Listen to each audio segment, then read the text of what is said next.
اسد مجید صاحب نے کیونکہ ساری بات ان کے لکھے ہوئے یا ان کی طرف سے آئے ہوئے پیغام کے گرد گھوم رہی ہے، کچھ کلیئرٹی ان کی بات میں اس قسم کی تھی کہ کسی صورت ایک مداخلت ہے لیکن سازش نہیں ہے، کوئی مداخلت کی حد تک بات ہوئی یا کیا کس قسم کی زبان استعمال ہوئی اور کیا چاہ رہے تھے امریکی، اس طرح کی کوئی بات کی انہوں نے؟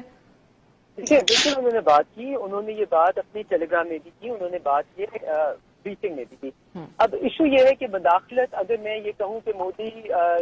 India is in aggressive India, اور جب تک مودی انڈیا میں رہے گا اس وقت تک پاکستان کے تعلقات ان کے ساتھ بہتر نہیں ہو سکتے، تو یقیناً میں یہ انٹرفیئرنس کر دوں ان کی ایک ڈومیسٹک پالیسی میں، کیونکہ میں نے تو نہیں، I don't have the right to elect the Indian prime minister, but I have the right to tell my opinion کہ میرے نظر میں he is not good for India. ٹھیک ہے جی، اسی قسم کی ایک ہارش لینگویج استعمال ہوئی جو کہ ان ڈپلومیٹک اب اس کو بہت کہہ سکتے ہیں، لیکن ڈپلومیسی کے بھی بہت ڈفرینٹ لیولز ہوتے ہیں۔ یہ آپ کی ایک ڈیلیگیشن لیول ٹاکس نہیں تھی جس میں آپ فارملی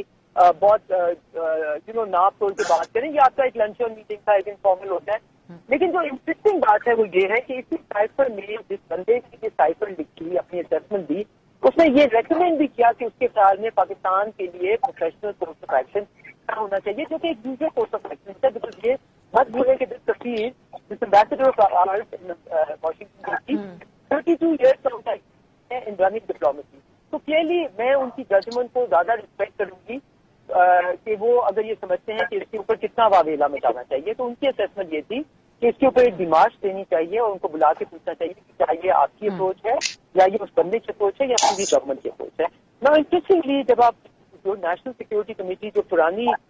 جو پہلے والی میٹنگ کا بھی دیکھتے ہیں تو اس میں جو بھی لکھا ہوا ہے اس کا آپریشنل چیز کیا لکھی ہے، انہوں نے ریکمینڈ کیا کیا ہے۔ نیشنل سیکورٹی کمیٹی نے بھی یہ ریکمینڈ کیا ہے کہ issue a strong demarche in the Supreme question, both in Islamabad and the country capital, to proper channel in keeping with diplomatic norms.